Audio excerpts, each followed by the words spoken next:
all the memory of rainy afternoons, swingy Harlem tunes, motor trips and burning lips and burning toast and prunes. How lovely it was. Thanks for the memory of candlelight and wine, castles on the run, and moments on the river line. Just the last name of the day. How lovely it was. My first name in it too. Okay, man, your first. Melva and I worked together with the Low Vision Center of Texas for 10 years. And I have been doing low vision in a small private practice by myself, knowing that there had to be a better way. Because, as I mentioned earlier, I would have patients that I'd give them devices and they just would not do well. They'd do great in the office, but that was it. And I knew that it was because I needed something different. And working with an occupational therapist has just been a joy. And Melva has worked in, no, I don't know your history as much anymore, I should. She went to OT school, and you know, she's just wonderful.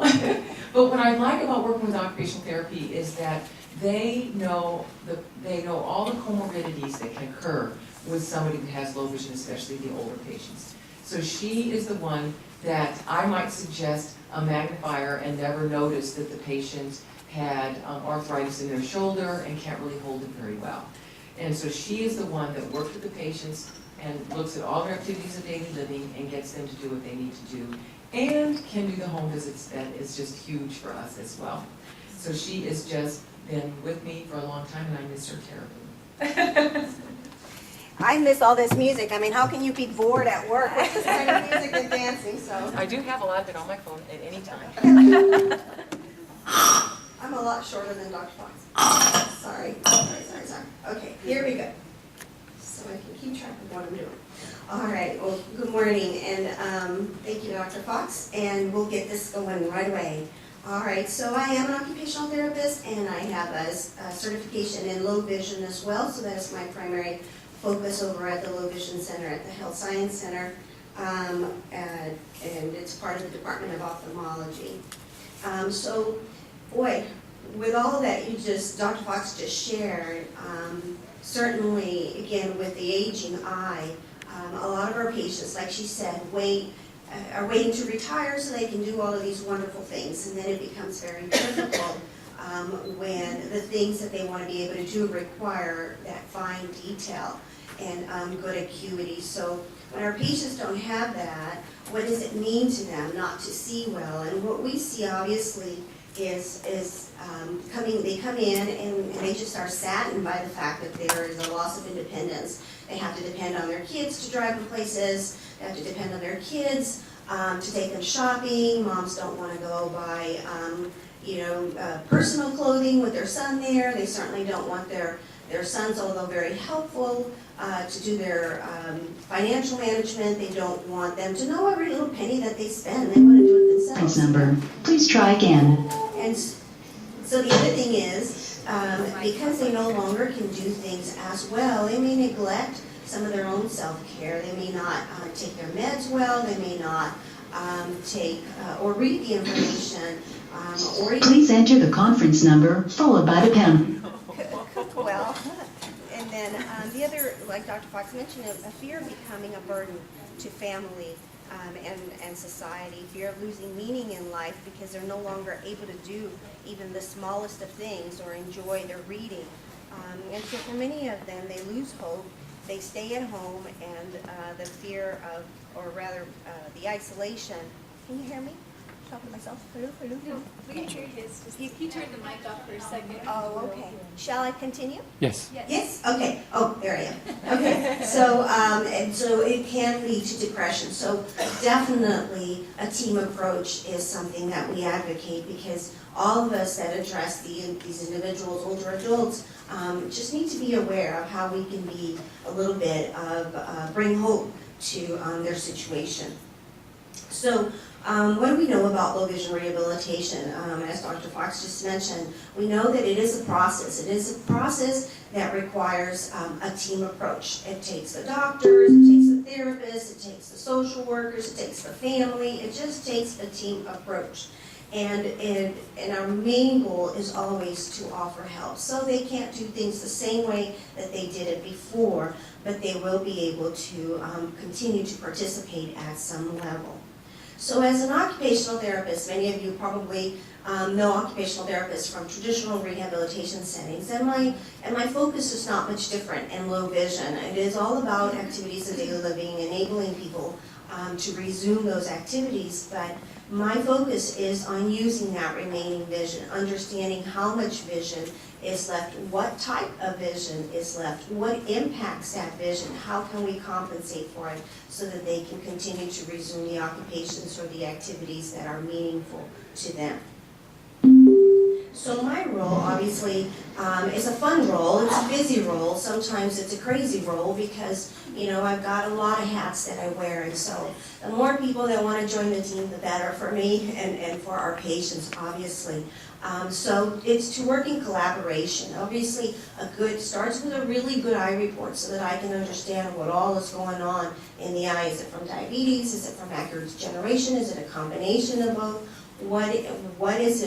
What are the limitations and what are the possibilities, especially if the patient wants to resume driving or you know, activities that may not be possible. So it's in collaboration with working with other people. Lots of education. The minute they walk in the door, we're educating. They want to know why they have to come to one more person. And they've already seen 5 doctors, so why do they have to come to one more person?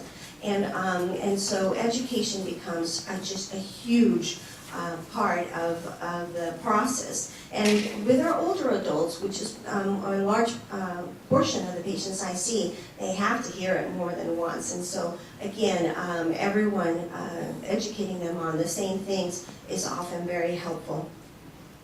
Teaching the older adults how to use their remaining vision is a big part of what they do. And so I will talk a little bit more about that and how we go about that. Instructing them on how to use those glasses that the doctor has prescribed or a lot of the other low vision devices that we may have found helpful for them. And also to demonstrate and recommend these modifications. There was a lot of questions about lighting. As Dr. Fox mentioned, contrast sensitivity is an issue. So what does that mean and what does that mean in their environment? And so I am able to do home visits, and so this becomes a really big part of what I do. And then last but not least, the ultimate goal is to enable the older adult to resume their meaningful activities despite their visual impairment. So Dr. Fox mentioned the areas that are commonly affected in low vision. And visual acuity, I thought I'd kind of just put these together quite quickly here, and a big part of it is how clear, the clarity with which they see. That's huge, because everybody just wants a new pair of glasses. Why can't I just have a stronger pair of glasses? So visual acuity plays a significant role.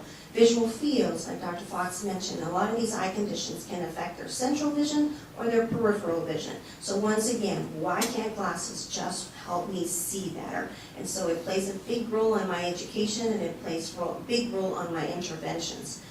Contrast sensitivity is huge. They want to understand why they don't see the step at the end of the sidewalk.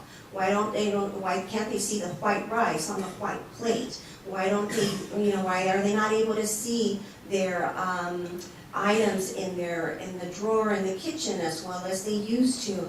And so contrast sensitivity plays even, I think, a bigger role than most people give credit to. And of course, it goes side by side with light modulation. Their inability to utilize light in the same way, and like Dr. Fox mentioned in the eye diagram, the light has to go through the cornea, has to go through the lens, has to go through the vitreous. By the time, as we age, and we age with an eye condition, all those areas may not be functioning as well. So the retina's in the back waiting for this light to, come, and so that it can then it can take that information and translate it into images that the brain can interpret. So actual visual perception and interpretation plays a big role with these patients, because oftentimes it's this process has slowed down, the quality is not so good, so the brain's in the back going, what in the world are you trying to feed me? And I thought I put my keys there, but I can't find them, I can't see them, I thought I did this, I thought I did that. And so they actually oftentimes say, I think I'm going crazy, so I think I'm also having some cognitive issues on top of all of this. And educating them that, yeah, there are going to be some cognitive issues because this information is not coming to them in as clear fashion as they are accustomed to.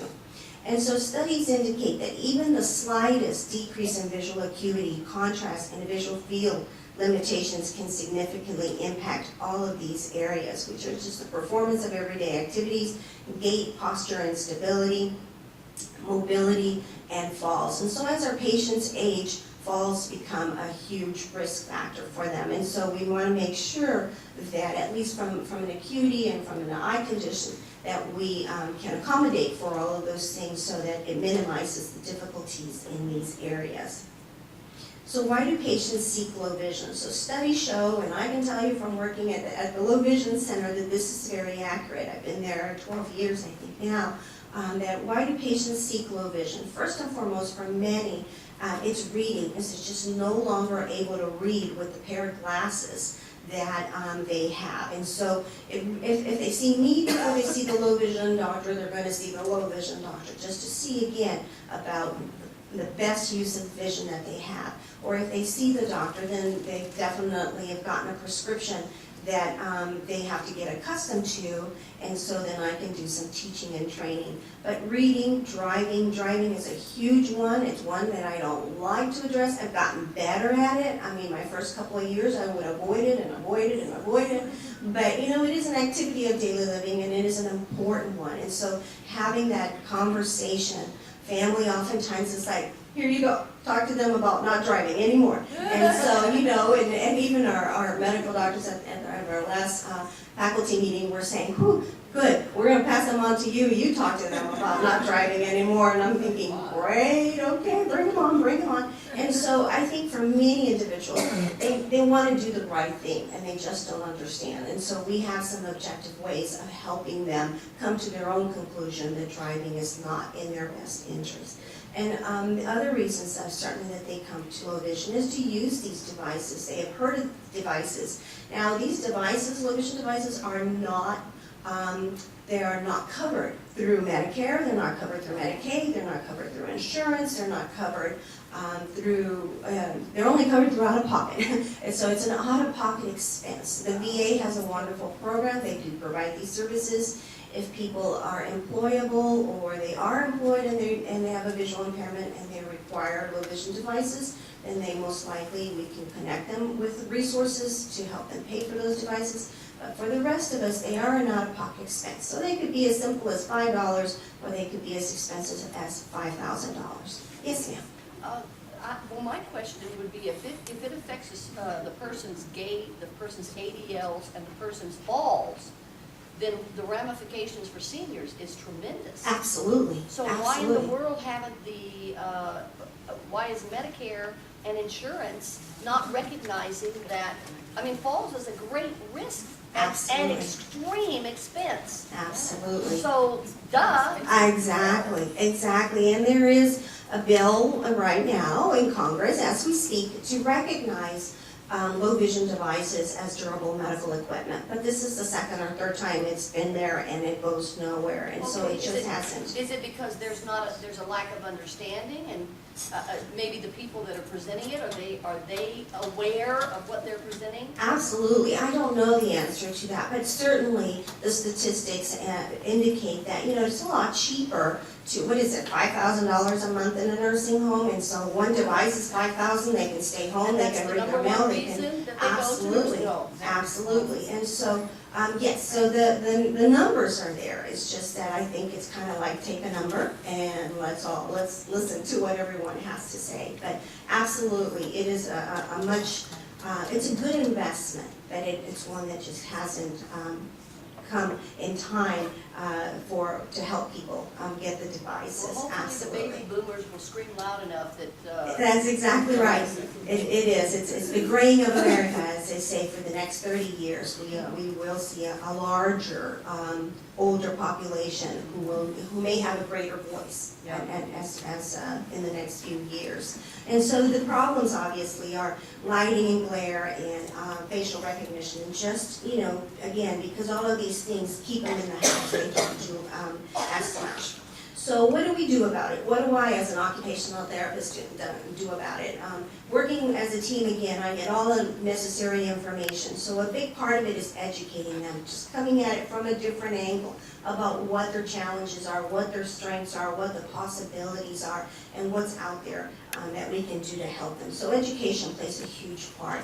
The other is maximizing the vision that remains through the use of compensatory strategies. Learning to use their eyes better, learning to make things bigger, learning to make things brighter, learning to make things bolder, and just keeping things simple. Again, as the eyes lose that ability to see the detail, visual clutter plays a really big role. And so the more we are able to keep things simple, the better it is for the patient.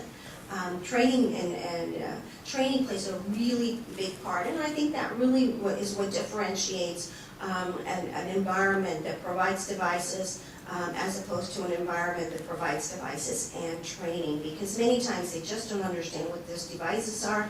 They put them in the drawer and then they leave them there. And so training is a huge part, understanding what it's used for, how it's used, what the purpose is for, and then they are better able to use them in appropriate times.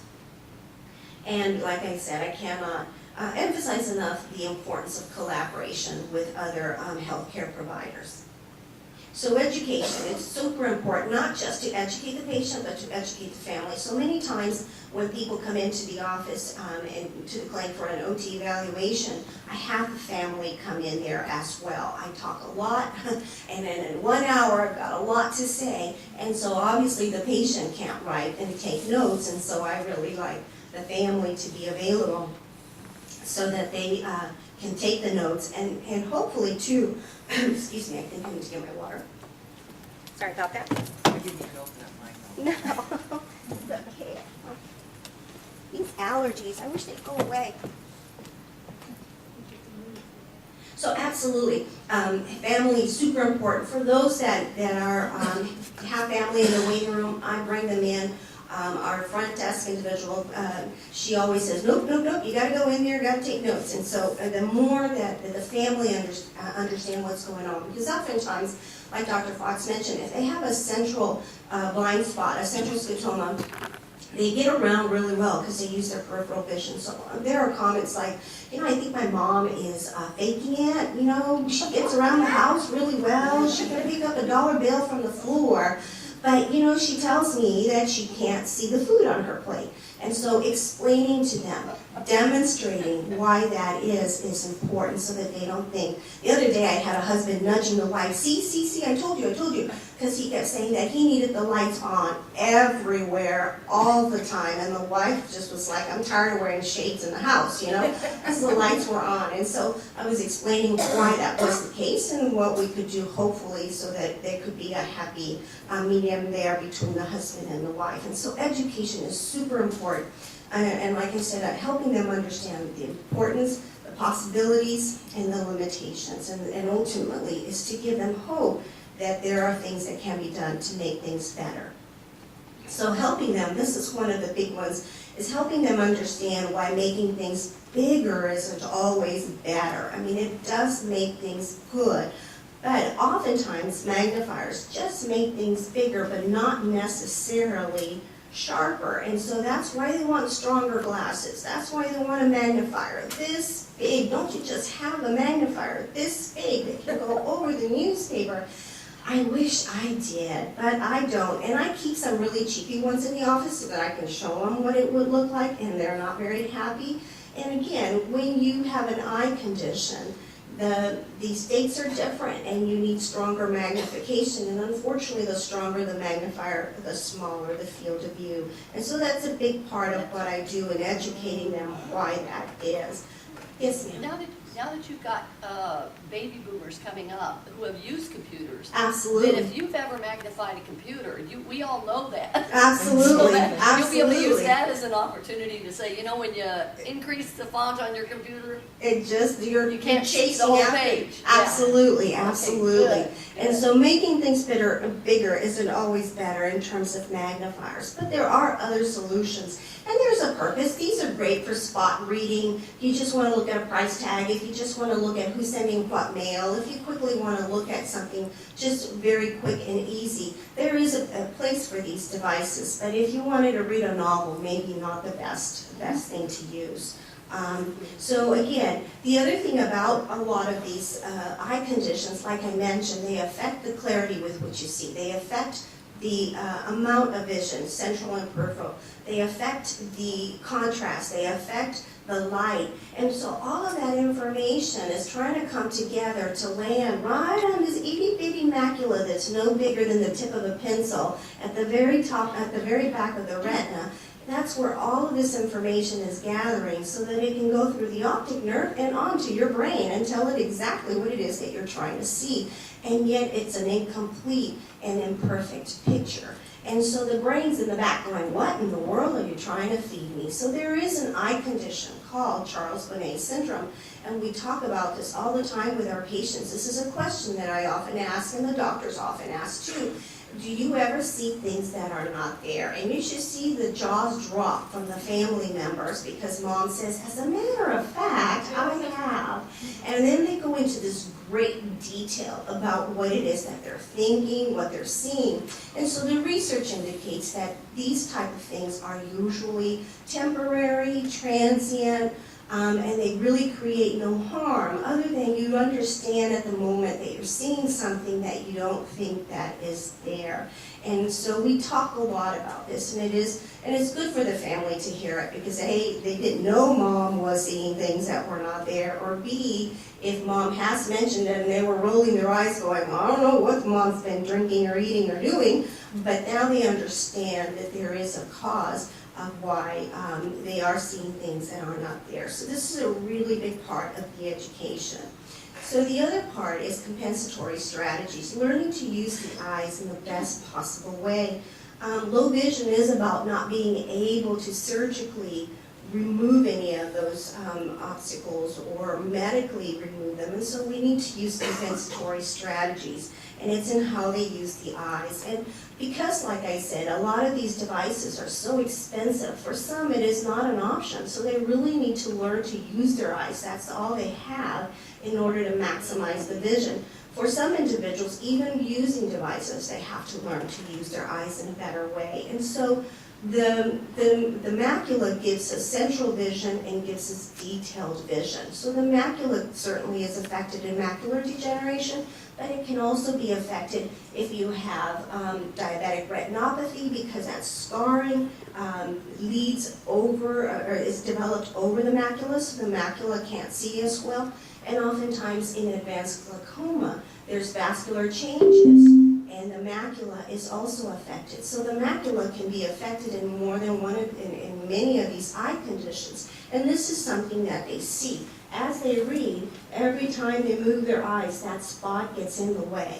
And so this is where you learn a lot about individuals. I have individuals who look at that and they say, but I can't see what is there. Well, is that a T? Is that a G? Is that an F? Is that a D? And by the time they figure it out, if they ever do, they're so exhausted about what they're trying to do. And so teaching them, sometimes we can alleviate this with better lighting, we can alleviate this with a little more magnification, or just teaching them how to make better use of the vision around it. And so this is certainly something that I will spend some time, and for some it's successful, they get it right away, and for others they may not, and so we have to go to plan B. But definitely teaching them just to be aware that there's these spots there and how to control them and how to move them is a big piece of what I do. The other is just teaching them to use that next best spot. And so you saw that spot, around it sometimes there's a little bit more of that retina that allows them to see a little better. The only place that gives us detailed 20/20 vision is the macula.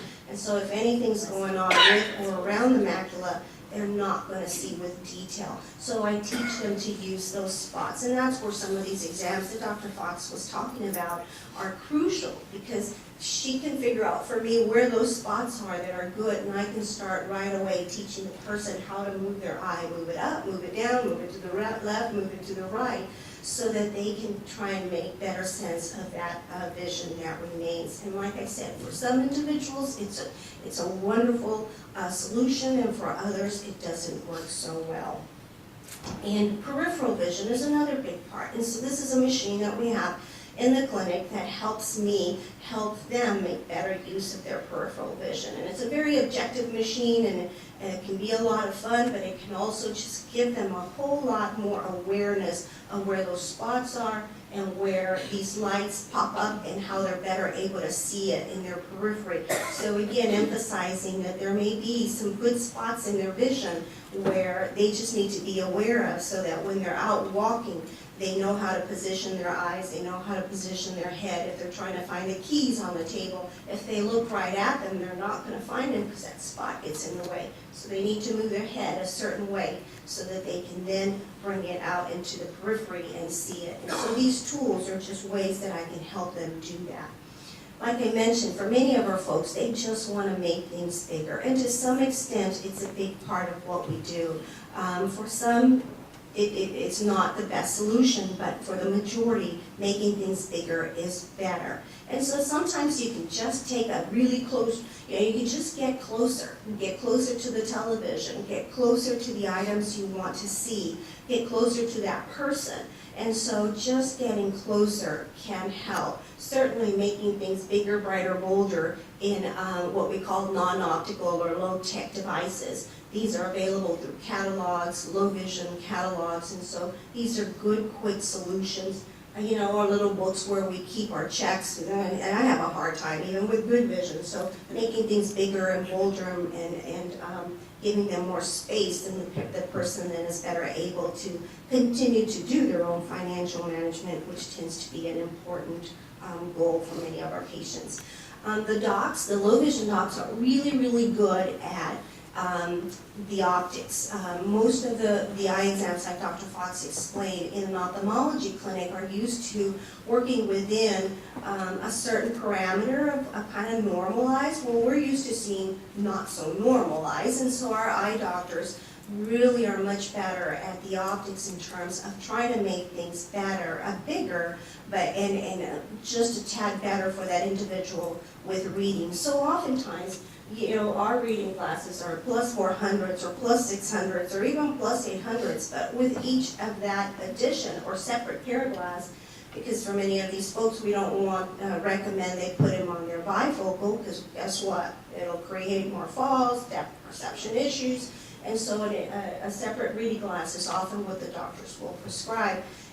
Or again, working as a team, they may, you know, we may find that they need to have it one way or another way, but always, as they bring it closer, that's the other thing. The doctor will say, well, I'm going to prescribe these glasses. They get to the optic, they get their glasses, and then they want to place their paper at 24 inches or 16 inches, which is normal, the way they're accustomed to it. And then, as you can see, the reading distance is 10 inches and 8 inches. And so they forget that, you know, when they were in with the doctor, they were like, woohoo, I don't care if I have to bring it up to my nose, I want to read. And then they get to see me and they're like, I don't like this, you know, I don't like this. And so, but once we get the right distance, we use the right light, we help them read, then again, they're excited just to be able to read the information that they were not able to. And so teaching them how to use these reading glasses. There's a lot of devices out there today. These are traditional magnifying lenses. They have magnification devices. There's handheld ones, there's stand ones, there's those with lighting. Absolutely, lighting is necessary. And so teaching them how to use those becomes a big part of what I do.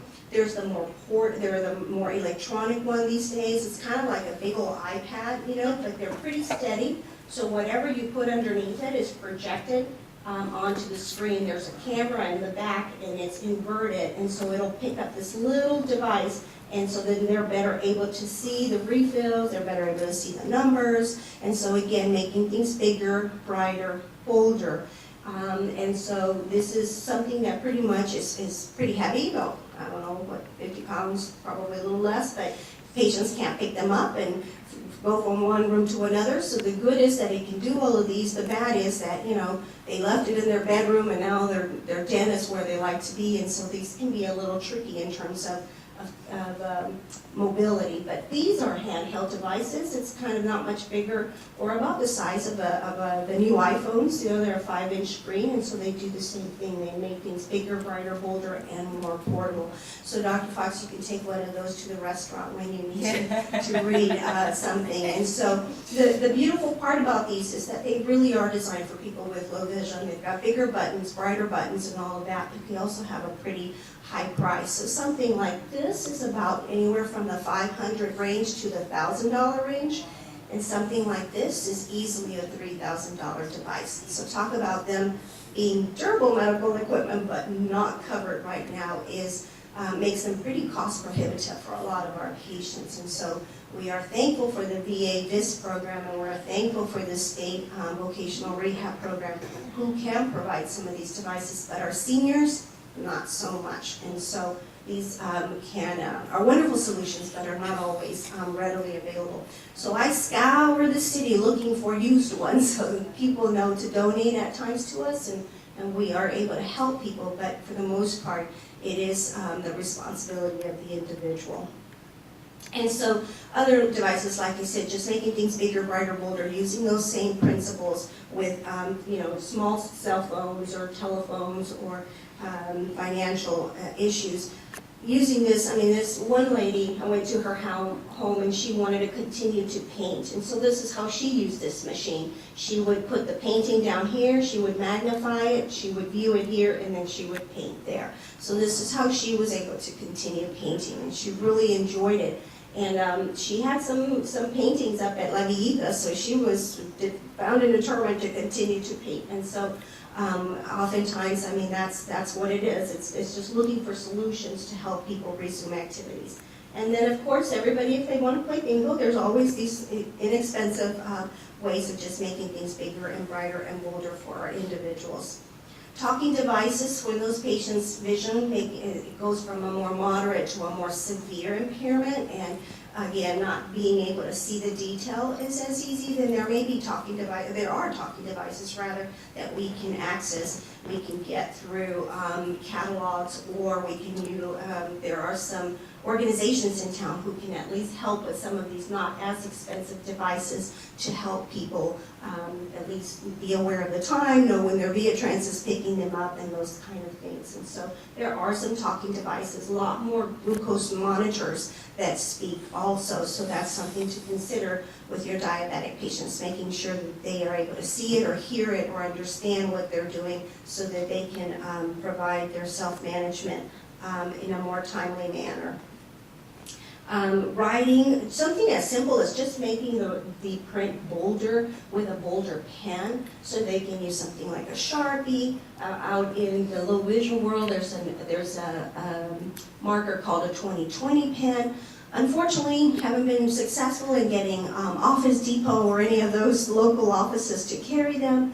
But the beautiful part of those type of pens is that they're bolder, they're a little bit more felt pen, they're bolder, and they don't bleed. So if you've ever used a Sharpie, you know how they bleed. And so when people write checks, not as many people, but we still have some that don't want those Sharpies to bleed, so the 20/20 is a good alternative. But now we have lots of gel pens. So again, these are things that you're making things bigger, bolder, and brighter for the patient to use. And so these are all some really quick solutions that, again, that I will introduce, help them procure or refer them over to one of the other agencies that may provide some of these services, devices at no cost to the patient if they qualify. So here we'll talk a little bit about lighting, because Dr. Fox and I have said this many times, is that if there could be one thing that we could do, it would be the lighting. And I've learned about so much lighting in the last couple of years that that's really one of the things I spend a lot of time the very first visit so that, again, the family can go out and make the changes in the environment. And so this is a pretty old study, but it always reminds me of how simple, a solution can be. And so this was a study back in 1979, and they basically found, I think it was done in England, but that 82% of subjects with low vision in their home environment were having difficulty with reading.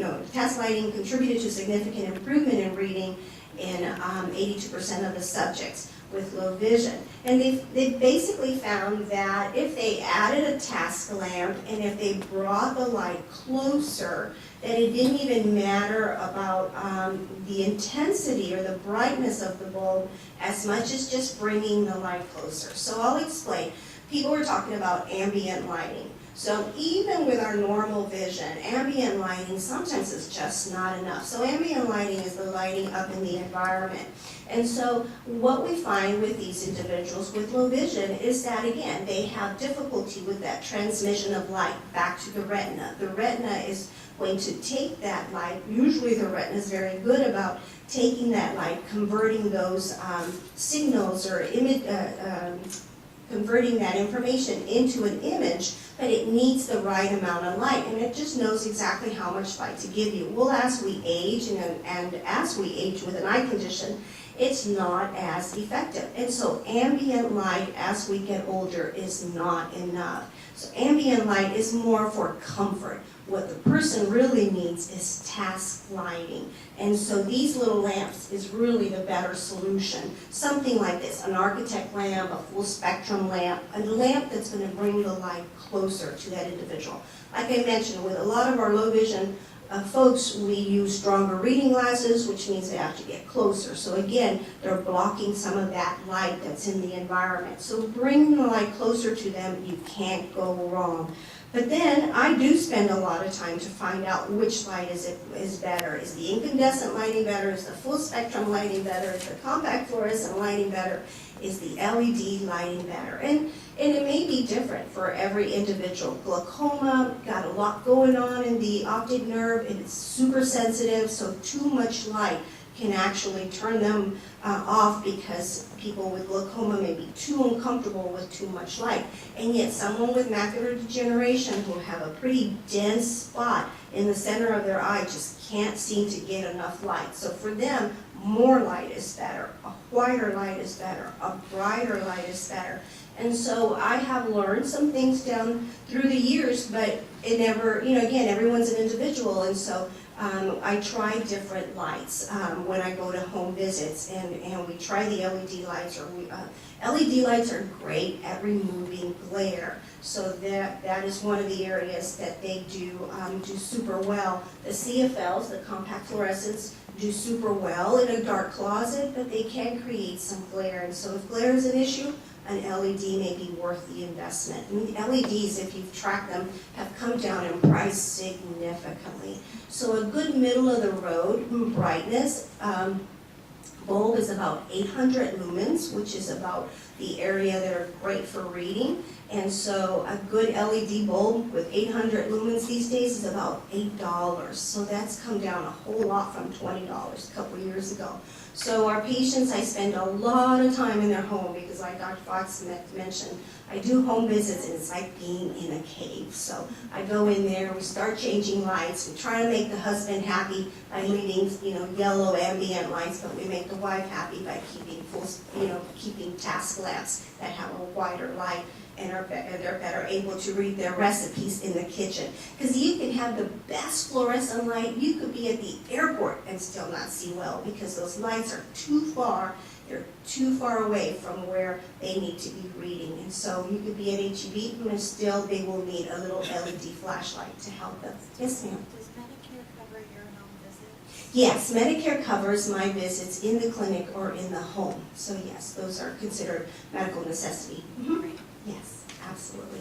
Yes, ma'am. Do your patients, or do you let them know that if they choose like halogen, that it gets very hot? Absolutely. I don't even recommend halogen. Okay. I'm okay with them being ambient lights, but not as a task light. For that reason, when they first came out, a lot of our folks didn't see well, so they would push the lamp out of the way and they would end up burning themselves, Yeah. absolutely. Well, But it's that's, not just that, but when you're using the task Mm-hmm. hologram, it bakes you. I mean, it's, and I know a lot of Absolutely. elders like it warmer. Exactly. But if it's a hot day outside, that even it complicates it even more. absolutely, and nowadays with energy efficiency, these LED bulbs use 7 watts of light to where, 200 is what we used to like. Our patients wanted the brightest light, give me 200 watts, and meanwhile, they're sweating up a storm.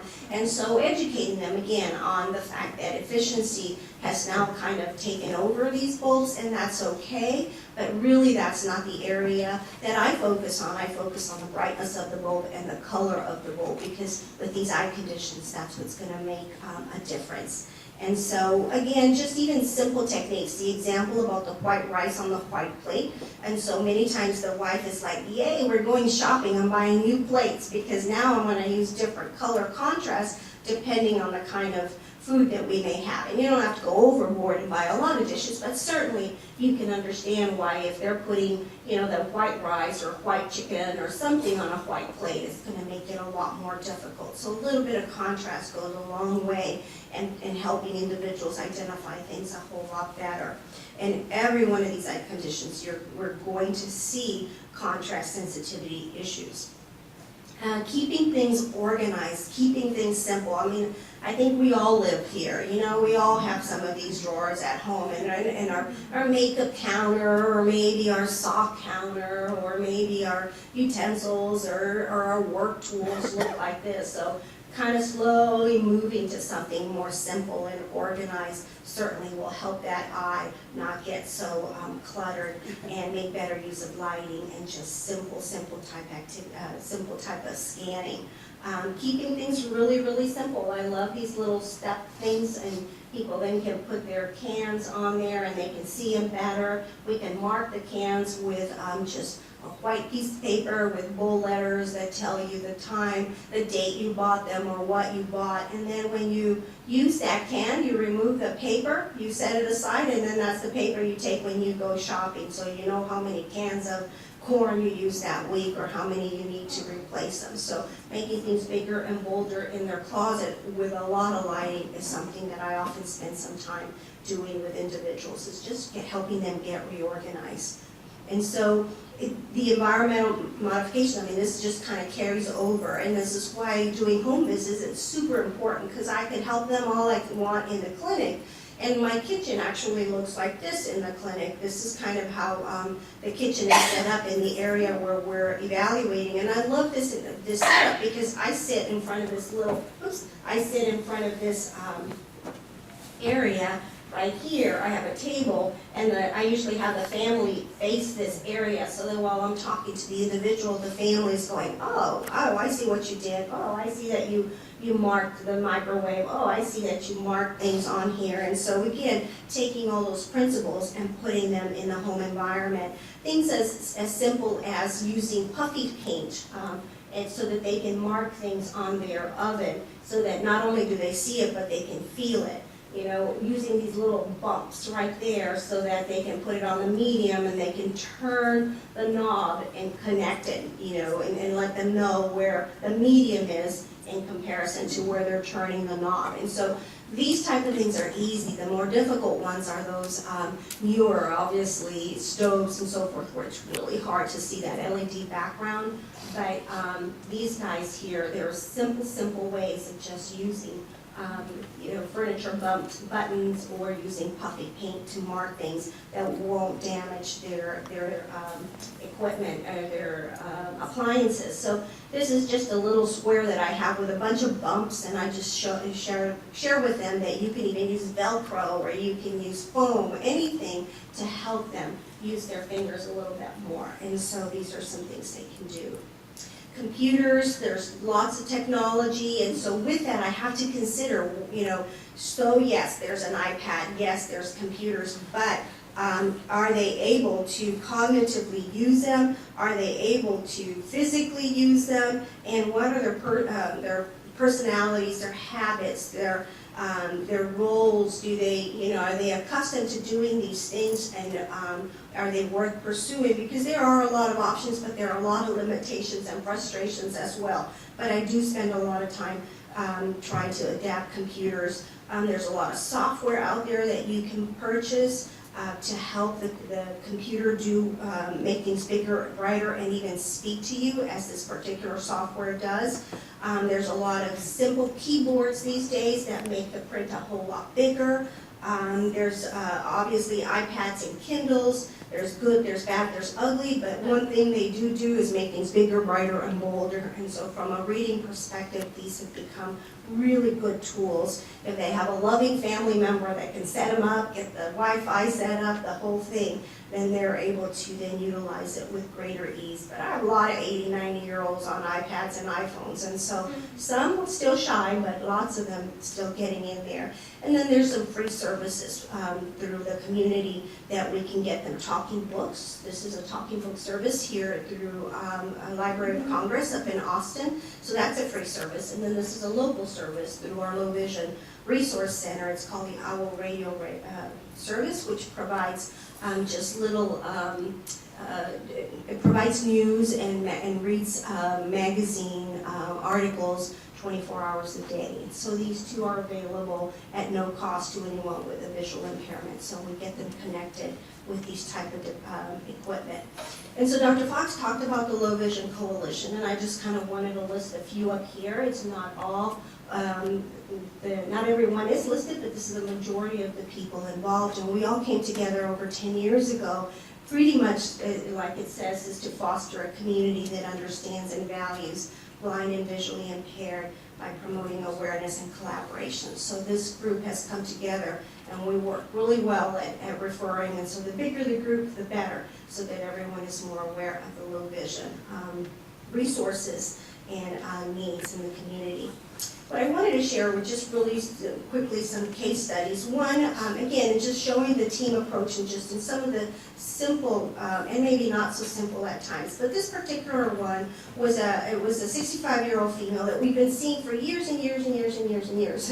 And so she has diabetic retinopathy. And through the years, her vision certainly has gotten worse. Her right eye is 21,000 and her left eye is 23,000. So she's really not using her vision a whole lot. But there must be an island of vision left where she just loves her magnifier. So this is one person who says, I don't care about anything else. I want my little magnifier just so that I can read my mail when it comes in. And so she was using, I think, a 7 or an 8X, and her magnifier had broken. So she came into the Low Vision. The doctor checked her out. Not a whole lot left still that we could do, but we could still make it, the magnifier just a little bit bigger. She must have an island of vision left in her eye, and that's where she goes to magnify and use the magnifier. And so the electronic mags were just too complicated and too cost prohibitive.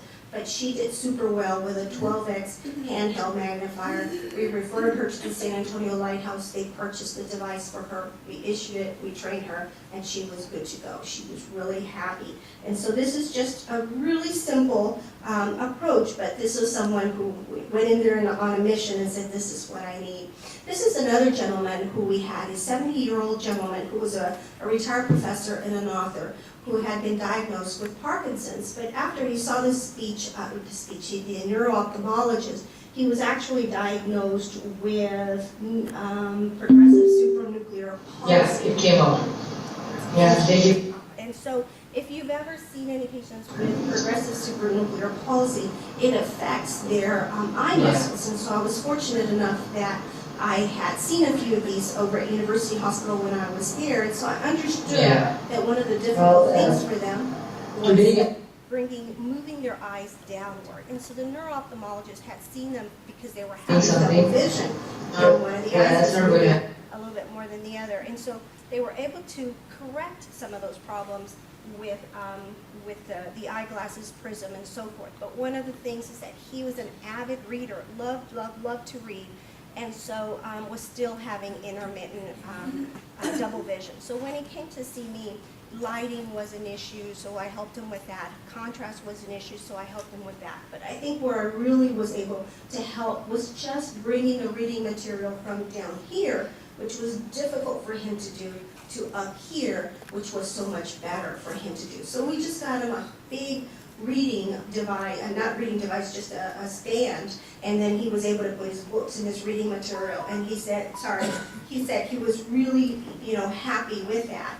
And then on top of that, we did also show him an electronic little handheld device, and he loved that because he had tons of books that he couldn't magnify and he couldn't make bigger. So that was also helpful. And because, again, his issue was a little bit more, had a whole lot more contrast issues, he really liked reversing the contrast to the black background and the white letters. So this was a team approach in trying to help this individual. Did a home visit, his caretaker made sure that everything was set up for him, and he was able to resume a lot of his reading material that he had not been able to access because he was just getting too tired doing it his way. And simply just moving that material upward allowed his eyes not to fight and fatigue, and was a lot happier with the intervention provided.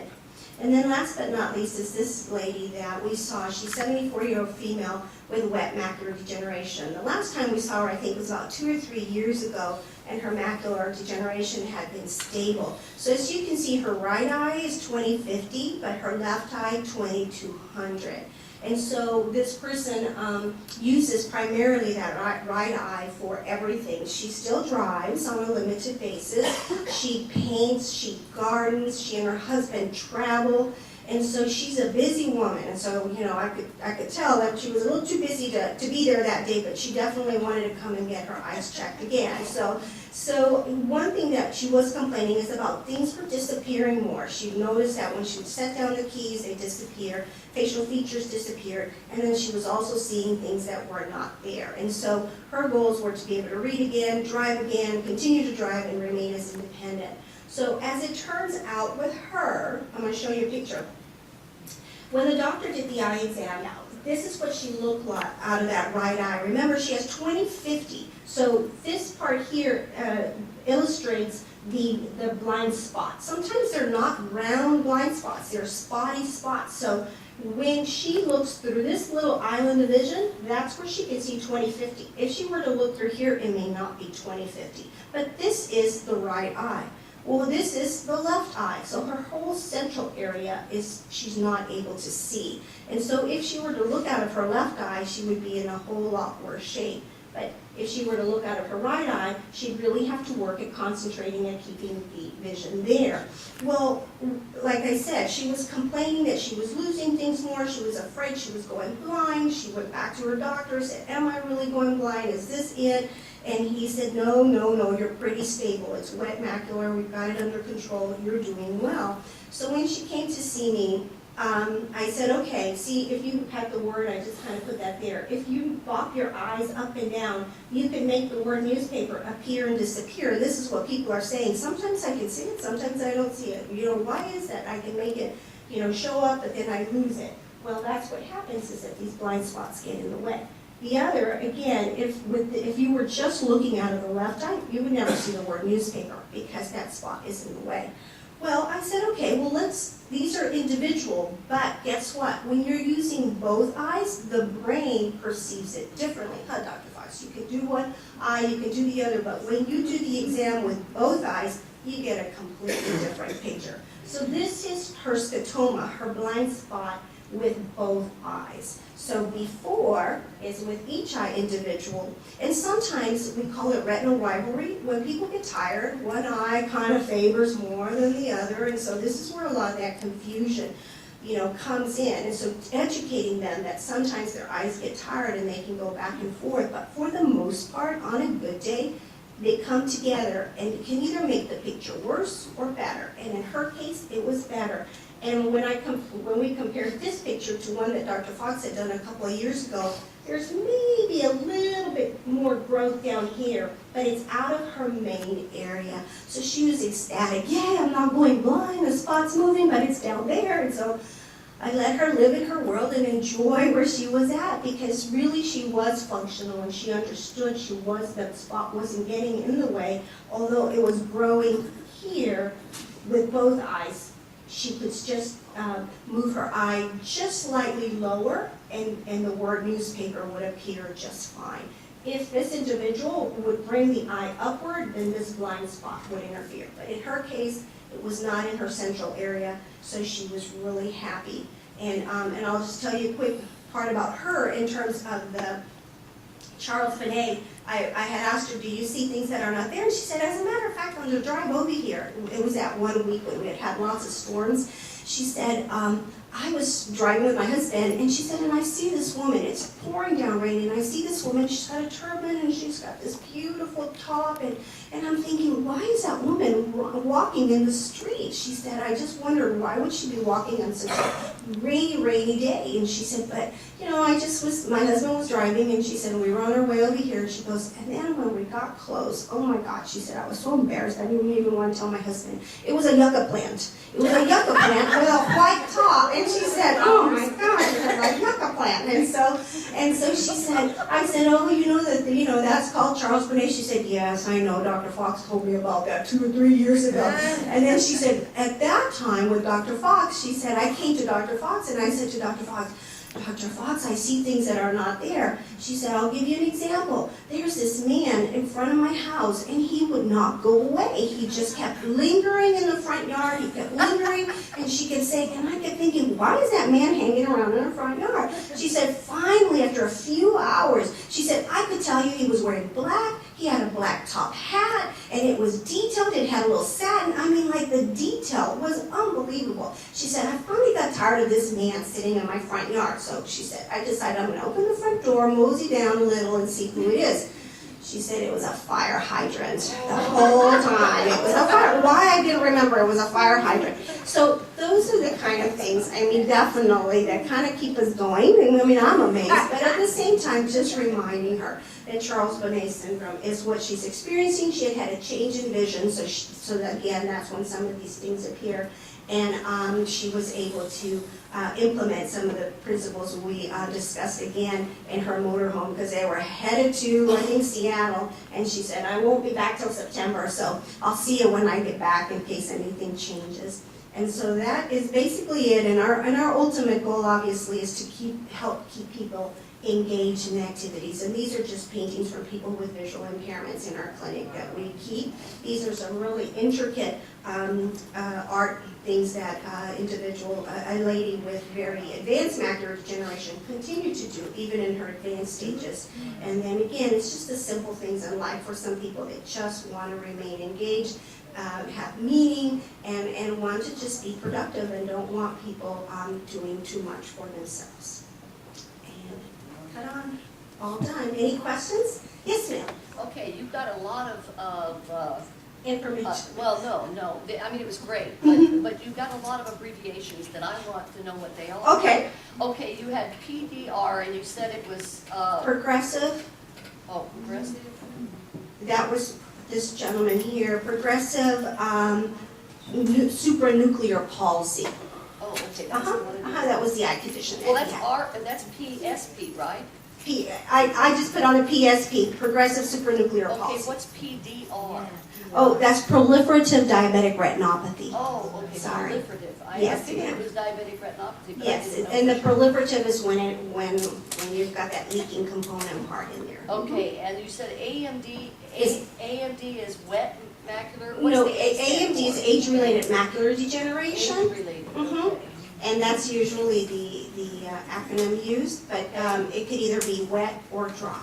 PRL. That's the preferred retinal location, and that's when we teach them that next best spot. Okay. Mhm. Okay, and then EV. Eccentric viewing, and that's again just using peripheral viewing, using your vision eccentrically, meaning the peripheral part, to avoid that spot that's in the center. All right. And then there was one more. Let me see. No, PDR we already said. That's Okay, it. That's sounds it. good. Thank you. All right, right behind, yes? And I was wondering about the last case that you gave. Uh-huh. Does that woman, was she able to actually drive with that kind of vision? She does drive with that kind of vision. Now, again, this is what she really sees with her both eyes. So there's a very small spot in her way.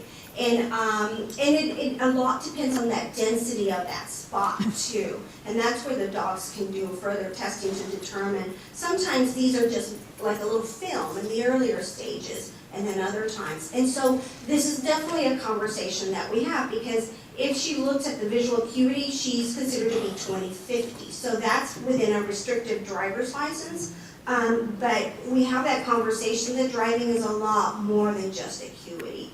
And so there are some objective tests that we can do to assess their visual skills so that they can see that they're very hesitant, that their depth perception is off, that their eye-hand coordination and perhaps the driving is not a good idea. But she was still doing well. And again, many of our folks at this stage restrict themselves to very limited driving, but it doesn't take a whole lot to even have an accident away from, in your neighborhood. Yeah, absolutely. And just to follow, so, because I wasn't clear, so that in her left eye, she could still see, or she had no vision? In her left eye, she could see in the periphery. This is the area just in the central part of her vision. So like Dr. Fox said, if you take your hand and you put it in between, then that blocks that person. But you can still see in your periphery quite well, exactly.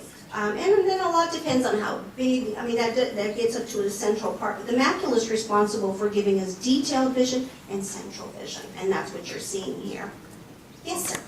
My question is regarding the case study here, number 3, where I had a vision change that was similar to that, where I could see just fine using both of my eyes. And so the doctor said, so you really can't see at all out of your left eye. Well, how would I know that? So is there some kind of self-test that we could do every day? Like, should I cover one eye every day as I get up and see? Absolutely. Many times we just don't do that. Dr. Fox, do you like the Ansler grid? Is that Usually, what I suggest to people is every once, even just watching TV, you should just do this and make sure that you can see it clearly, because that's when people will notice it. They'll be watching TV and an eye will itch, and then they'll go, oh my gosh, I can't see out of that other eye. So every once in a while, you should, just make sure that you can see with both eyes, because you're right. It's not uncommon for that to happen at all, that people don't notice that they're not seeing well with one eye. And don't do it while you're driving, because I did that while he was driving. He said, I scratched my eye and the car in front of me disappeared. I'm like, holy mackerel. And he was headed to Corpus. I'm like, oh my gosh, good thing it's a straight drive, but still. And he said, but then I opened my other eye and I could see. I was like, oh my gosh. And he still made it to Corpus, came back, and then went to the eye doctor. Well, okay. Any other questions? Okay. All right. Well, thank you. I think it's time for a little break. All right. Thank you. Bye-bye. Thank you very much, Melva, for the great presentation. And she is correct. We're going to take a 15-minute break. We'll be right back with Bob Novak, who's in the building, and walk away about. Stay here. Don't leave. And then after that, it'll be B Hicks. And I'd like to thank Paula Gray. Paula Gray here? Raise your hand, Paula. Thank you so much for the sweets this morning. We really appreciate it. And someone else who shall be unnamed also doing it. So give a round for her. Thank you. And again, we'll be back in 15 minutes.